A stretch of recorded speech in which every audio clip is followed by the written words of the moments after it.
कल के लेक्चर में हम लोग पूर्व मीमांसा दर्शन के हर्मेन्यूटिक्स के चर्चा किए थे।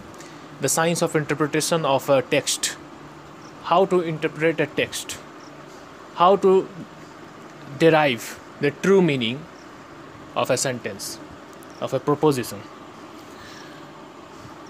इसके इनहेरेंट सेंस अब हम लोग ये देखे थे कि डिकंस्ट्रक्ट भी हो जाता है, किसी टेक्स्ट के मल्टीपल मीनिंग्स निकलते हैं। तो एक टेक्स्ट के ये वर्ड्स जो हुए, अब संस्कृत लैंग्वेज पर है उसमें, तो इसमें तो आप देखते हैं कि लेटर्स, ये लेटर्स को कोरिलेट करके डायरेक्ट वर्ड न बनकर डायरेक्ट सेंटेंस ही बन जाता है। ये सारे वर्ड्स, सारे शब्द आपस में संधि इस प्रकार किए रहते हैं कि वो डायरेक्ट सेंटेंस भी बन जाता है। तो अब इसमें यहाँ प्रश्न ये है कि क्या प्रत्येक लेटर के अंतर्गत अर्थ का यहाँ जो अंतिम इकाई है, क्या वो लेटर के अंतर्गत है या वर्ड के अंतर्गत है या सेंटेंस के अंतर्गत है? अर्थ की जो अंतिम इकाई है वो किसके द्वारा प्रकट होती है, वर्ड के द्वारा या सेंटेंस के द्वारा? इसी बात पर इन दो मतों को अब हम लोगों को डिस्कस करना है। प्रभाकर मिश्र का मत है अन्विता विधानवाद और कुमारिल भट्ट का मत है अभिहितान्वयवाद। इन दोनों मतों का हमें इसमें डिस्कस करना है। इसमें हम लोग एक सेंटेंस के मल्टीपल मीनिंग्स क्यों निकलते हैं, कैसे निकलते हैं? मीमांसा दर्शन के बारे में कल के लेक्चर में ही हम लोग देखे थे कि इसमें एक सेंटेंस के मल्टीपल मीनिंग्स वर्ड्स को ही कोरिलेट करने के अलग अलग तरीक़ा से कोरिलेट कर देते हैं, अलग अलग तरीक़ा से एक दूसरे से जोड़ लेते हैं, तो उससे अलग अलग मीनिंग्स निकल सकते हैं। ये पाठक पर या श्रोता पर निर्भर करने लगता है कि वो कौन सा मीनिंग उसमें से डिराइव करेगा, किस तरह से इंटरप्रेट करेगा। तो जितना भी संविधान है उसका अलग अलग इंटरप्रिटेशंस निकलते जाएंगे। इंटरप्रिटेशंस तो किसी भी टेक्स्ट का इंटरप्रिटेशन, किसी भी राइटर का जो लिखा हुआ जो ग्रंथ है उसकी इंटरप्रिटेशन, मल्टीपल इंटरप्रिटेशंस निकलने के स्कोप होते हैं, उसमें स्कोप उसमें फ्री है, अलग अलग मीनिंग्स। अब राइटर ने ओरिजिनल मीनिंग क्या कहा था, वक्ता के दृष्टिकोण से जो मूल अर्थ है वो महत्वपूर्ण है। मूल अर्थ वो पहले से स्पष्ट है कि वो कहना क्या चाह रहे हैं। वो एक अखंड अर्थ है जिसको कि एक्सप्रेस करने के लिए पूरी बात कह रहे हैं। ये पूरी बात एक सेंटेंस में यदि एक्सप्रेस हो रही है तो वो सेंटेंस उसकी अंतिम इकाई होगी। वर्ड में ही वो पूरी बात एक्सप्रेस हो जाए, वो पूरी बात एक्सप्रेस होने के लिए उसको सेंटेंस बनना ही पड़ता है। टर्म का अपने आप में, वर्ड का अपने आप में, विदाउट मेकिंग अ सेंटेंस, बिना वाक्य बने उसका अपने आप में कोई अर्थ नहीं निकलता है। ये मत है अन्विता विधानवाद, ये प्रभाकर मिश्र का मत है। और दूसरा एक मत है कि नहीं, वर्ड का अलग अलग मीनिंग है। वही शब्दकोश जैसे डिक्शनरी में एक हर वर्ड का मीनिंग अलग अलग लिया जाता है, एक एक वर्ड का, उसको सेंटेंस बनाकर एक्सप्लेन भले कर दे लेकिन मीनिंग तो उस वर्ड का स्वतंत्र है, सेंटेंस से स्वतंत्र है। ये मत अभिहितान्वयवाद है कुमारिल भट्ट का। इन दोनों मतों के हमें अभी समीक्षा करनी है। तो इसमें एक घटना है जो फेमस है, इन दोनों फिलोसोफर्स के बारे में जब चर्चा कर रहे हैं तो एक सेंटेंस आया इन लोगों का स्क्रिप्चर्स पढ़ते वक्त, टेक्स्ट पढ़ते वक्त एक सेंटेंस आया। ये दोनों परंपरा के अनुसार प्रभाकर कुमारिल के शिष्य थे, कुमारिल गुरु थे, प्रभाकर शिष्य थे, according to legend, according to tradition. लेकिन कुछ मॉडर्न स्कॉलर्स है, डॉक्टर गंगानाथ झा, ये लोग, तो प्रभाकर स्कूल ऑफ पूर्व मीमांसा उनकी किताब है, इसमें उन्होंने प्रभाकर के मत को अधिक प्राचीन माना है, कुमारिल के मत को थोड़ा नवीन माना है। कहा कि नहीं, प्रभाकर पहले हुए थे और इनमें ये गुरु शिष्य का संबंध नहीं है, ये बाद में लीजेंड में, ट्रेडिशन में किसी तरह जुड़ गया। या भाट मत वालों ने गुरु मत इनको कहते, प्रभाकर के मत को गुरु मत कहा जाता है, तो उनको दबा दिया, इसलिए ये इनके शिष्य माने गए। चाहे जो भी हो रीज़न, इसमें एक लीजेंड ये है कि एक बार ये दोनों गुरु शिष्य स्टडी कर रहे थे तो उसमें एक सेंटेंस आया, अत्र तु नोक्तम तत्रापि नोक्तम इति द्विरुक्तम, ये वाक्य आया। तो इस वाक्य का एक्सप्लेनेशन के लिए जब कुमारिल एक्सप्लेन कर रहे थे तो इस अपने अभिहितान्वयवाद की विधि को फॉलो करते हुए अलग अलग सारे शब्द को तोड़े, अलग अलग।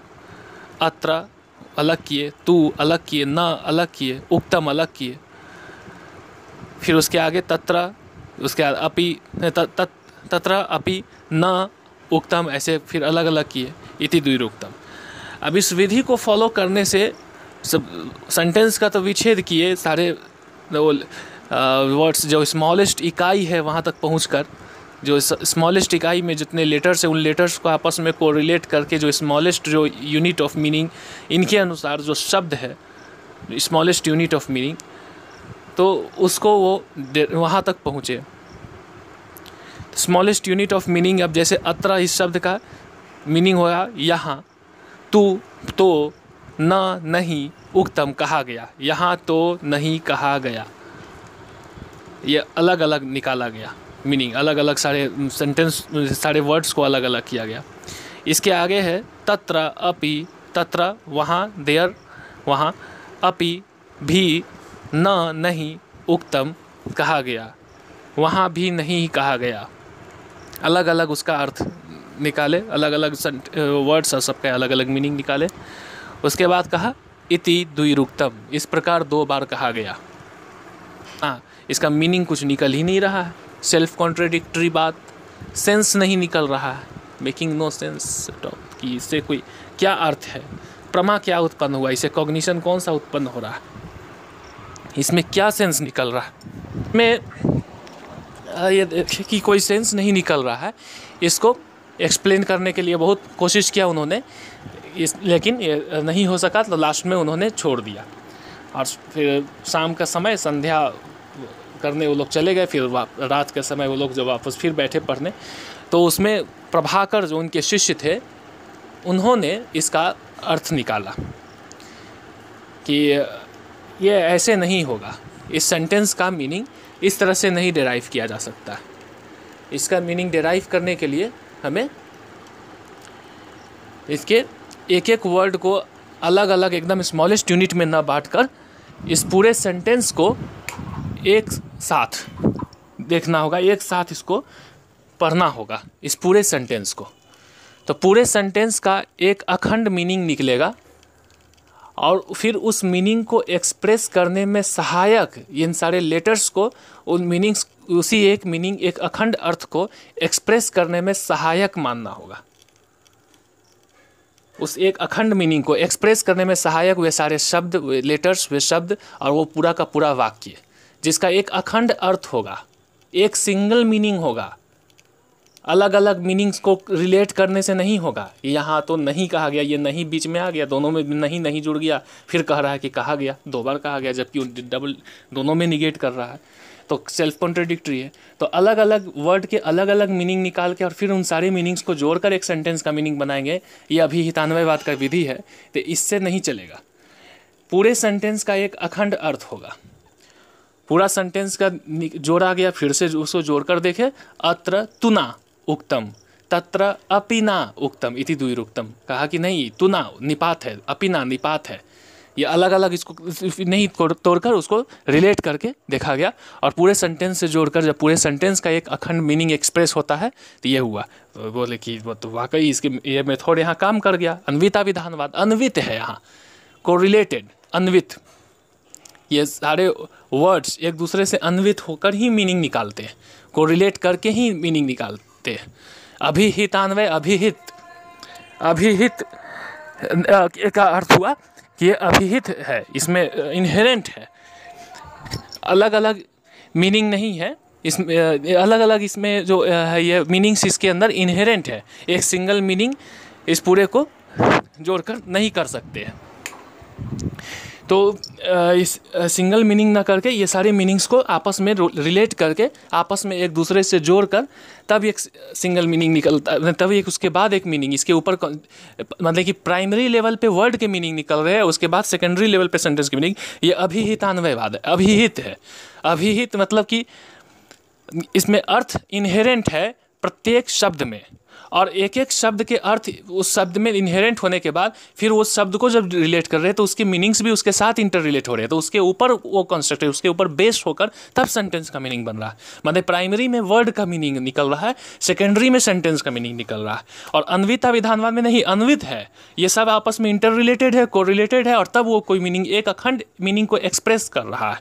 वो प्राइमरी लेवल पे और सेकेंडरी लेवल इस तरह से इंटरडिपेंडेंट नहीं है, इस तरह से डिपेंडेंट नहीं है। वो वर्ड पूरे सेंटेंस का जो मीनिंग है वो वर्ड के प्राइमरी मीनिंग पर डिपेंडेंट नहीं है, पूरे सेंटेंस का ही एक मीनिंग होता है। और in fact word he meaningful तब होगा जब वो किसी अन्य वर्ड के साथ सेंटेंस बनने के लिए रिलेट कर सके। कोई वर्ड ही मीनिंगफुल तभी होगा। अन्विता विधानवाद की विधि के अनुसार कोई शब्द का सार्थकता ही तभी होगी जब वो किसी अन्य शब्द के साथ संबद्ध होकर, को रिलेट करके, तब वो किसी वाक्य का निर्माण करे, वाक्य के रूप में, वाक्य बनने के लिए या वाक्य को बनाने के लिए किसी अन्य शब्द से को रिलेट कर जाए, तभी वो मीनिंग को एक्सप्रेस करता है। ये अन्वित हुआ, अन्विता विधानवाद की विधि कि तो अभी ये ऐसे ही समझिए कि किसी भी टर्म को यदि कहे कि मान लीजिए कि कहता है गाय, या आज का समय के हिसाब से अब रखते हैं कि कलम, तो कलम का है तो कलम से क्या निकला, कलम क्या, कलम क्या, तो कोई मीनिंग नहीं निकल रहा है जब तक उसको सेंटेंस नहीं बना है। उसके आगे उसको सेंटेंस बनाना होगा। सेंटेंस केवल नाउन से नहीं बनेगा, नाउन तो बना दिए ठीक है, लेकिन उसके आगे जब तक वर्ब नहीं लगा, उसमें प्राण डालता है, मीनिंगफुल बनने के लिए सबसे प्राण है उसमें वर्ब, क्रिया को उसमें डालना मीनिंगफुल बनाने के लिए वो ज़रूरी है। वर्ड मीनिंगफुल बनने के लिए क्रिया उसमें जरूरी, कि कलम के बाद क्या, कलम से लिखना है कि कलम लाना है, ला कर देना है कि कलम कहीं रख देना है, कि कलम से कोई उपयोग, कलम को कुछ करना है या नहीं करना है। तो केवल ये कलम शब्द कहने से क्या निकला, कुछ भी नहीं। उसमें इंजंक्शन, एक वर्ब निकलता है, इम्पेरेटिव सेंस, कि कुछ क्रियान्वयन करने के लिए, जैसा कि बताया कि अर्थ उसमें इनहेरेंट जो अर्थ है वो इम्पेरेटिव इन नेचर होता है। पिछले कल के लेक्चर में देखे थे, जो इनहेरेंट मीनिंग होगा वो हमेशा इम्पेरेटिव होगा, इंजंक्शन का टोन में होगा, और उसको एक्सप्रेस करने के लिए एक इंजंक्टिव वर्ब होता है। तो इसमें वर्ब उसमें मायने रखता है, और वर्ड, तो ये पूरे सेंटेंस का एक अखंड अर्थ है, और वर्ड का कोई स्वतंत्र अर्थ नहीं है। सेंटेंस के रूप में वो अन्य वर्ड से जुड़कर, टर्म से जुड़कर ही वो मीनिंग एक्सप्रेस करता है। तो ये दो मतों का समीक्षा है। इसके आगे हम लोग इसको डिस्कशन को कंटिन्यू करेंगे अगले लेक्चर में।